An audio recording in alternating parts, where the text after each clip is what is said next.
Assalamualaikum warahmatullahi wabarakatuh. Perkenalkan, nama saya Nursita Dewi, salah satu mahasiswa di Universitas Muhammadiyah Tangerang, Prodi Ilmu Komunikasi, Fakultas Ilmu Sosial dan Ilmu Politik. Sekarang gue akan membahas salah satu masalah umum bagi semua orang, yaitu ketika orang ngerasa gak punya kemampuan sosial yang baik. Ini sering banget kita temuin dan ciri-cirinya tuh biasanya sama. Ciri-cirinya apa aja? Yang pertama, biasanya orang ngerasa takut kalau memulai pembicaraan sama orang baru. Yang kedua, biasanya orang bingung nih kapan harus ngomong dan harus ngomong apa saat lagi kumpul rame-rame. Sampai akhirnya kebanyakan orang milih untuk diem dan ngikut aja. Yang ketiga, orang ini nih pernah nyoba untuk keluar dari zona nyaman dan ikut nimbrung dalam pembicaraan. Sayangnya, percobaan orang itu untuk nimbrung justru malah ngebuat situasi jadi awkward atau dengan kata lain canggung gitu. Nah, dari pengalaman dan masalah itu balik lagi. Akhirnya mungkin banyak dari kita yang memilih untuk diem atau justru gak ikut ngumpul-ngumpul sama sekali. Jadinya kita membatasi interaksi sosial kita. Nah, dampaknya cenderung negatif. Akhirnya, banyak peluang membangun network atau sekedar ya menjalin pertemanan baru yang harus terlewat karena ini. Nah, terus gimana nih cara untuk mengatasi masalah ini? Sebetulnya sederhana ya, tentu kita harus meningkatkan keterampilan sosial kita, supaya kita bisa jadi oke pas ngobrol dan bergaul sama orang lain. Nah, kali ini gue bakal ngebahas tips and trik yang bisa kalian lakuin supaya kalian bisa mengembangkan keterampilan sosial kalian. Nah, pertama-tama hal yang perlu kita ketahui adalah ini emang keterampilan sosial tuh yang kayak gimana sih? Keterampilan sosial adalah satu set keterampilan yang digunakan untuk berinteraksi dan berkomunikasi dengan orang lain. Keterampilan sosial juga sering disebut sebagai social skill. Orang dengan social skill yang baik juga bakalan berinteraksi dengan sesuai dengan nilai dan norma, dan juga bakalan tahu apa yang baik, tahu apa yang wajar dan gak wajar dalam interaksi sosial. Jadi mereka bakalan berinteraksi sosial dengan tepat saat mereka berkomunikasi sama orang lain.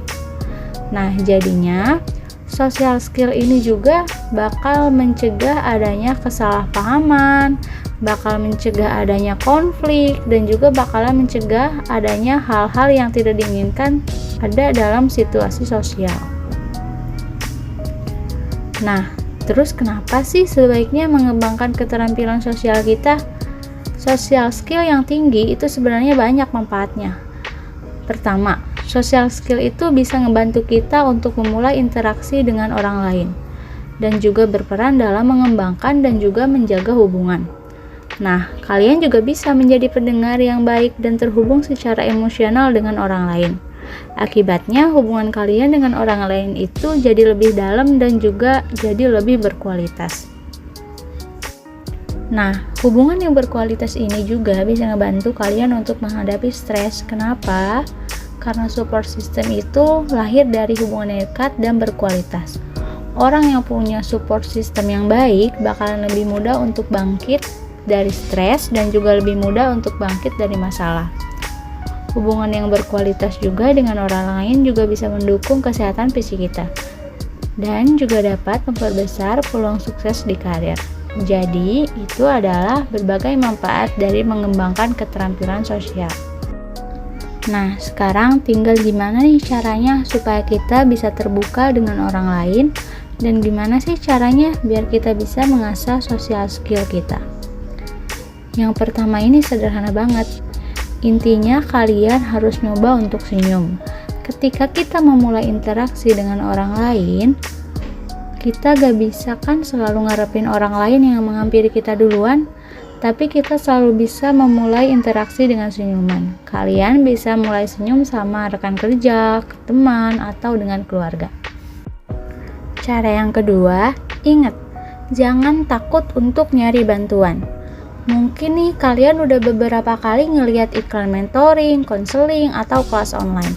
Dan bisa jadi lo ngerasa bahwa kayaknya masalah kalian gak seberat itu gitu.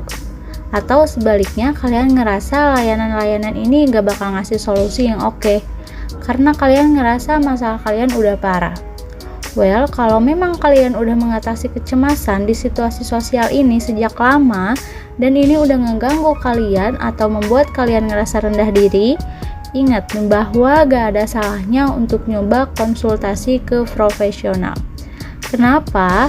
Ya supaya kalian bisa tahu sebenarnya kalian ini kenapa. Wajar gak sih? Berat gak sih masalahnya? Dan kalian juga bisa tahu solusi-solusi yang oke untuk mengatasi masalah itu. Jadi jangan takut atau ragu buat nyari bantuan dari berbagai layanan yang ada, meskipun itu adalah hal yang baru buat kalian.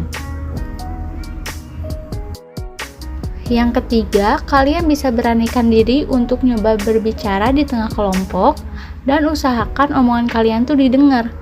Biasanya nih, penyakit dari kita yang kurang pede adalah kalau kita lagi ngumpul-ngumpul itu kita gak berani ngomong. Kita jadi pendengar doang. Kalau ada yang ngejokes, kita cuma ikutan ketawa doang. Tapi kita gak nyoba untuk membuka atau memimpin pembicaraan.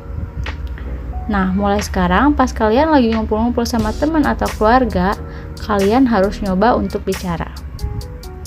Gimana caranya?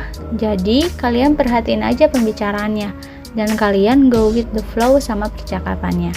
Nanti pas ada momen dimana kalian pengen nyampein sesuatu secara spontan, please jangan ragu dan usahain omongan kalian tuh kedengeran. Pakai suara yang lantang dan cobalah untuk jadi pede. Yang keempat, kalian harus bisa belajar untuk mengutarakan ketidaksetujuan kalian sama orang lain.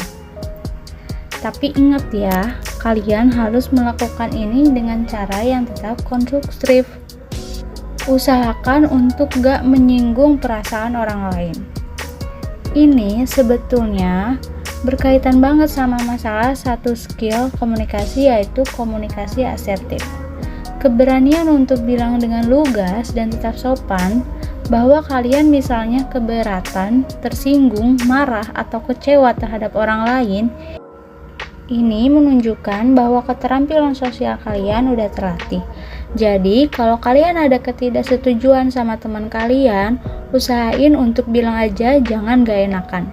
Misalnya, kalian gak mau hal yang diminta teman kalian, bilang enggak aja gitu dengan sopan. Kalian kasih tahu alasannya dengan baik. Itu tadi 4 hal yang bisa kalian lakuin untuk mengasah social skill kalian.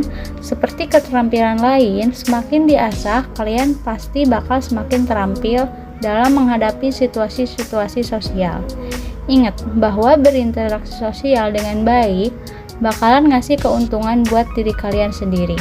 Karena itu kalian perlu mencoba dan menerapkan langkah-langkah yang saya bagikan barusan untuk mengasah social skill kalian. Dan akhir kata, saya harap semoga video ini bisa membuat kalian menjadi lebih baik. Seenggaknya 1% setiap harinya. Terima kasih.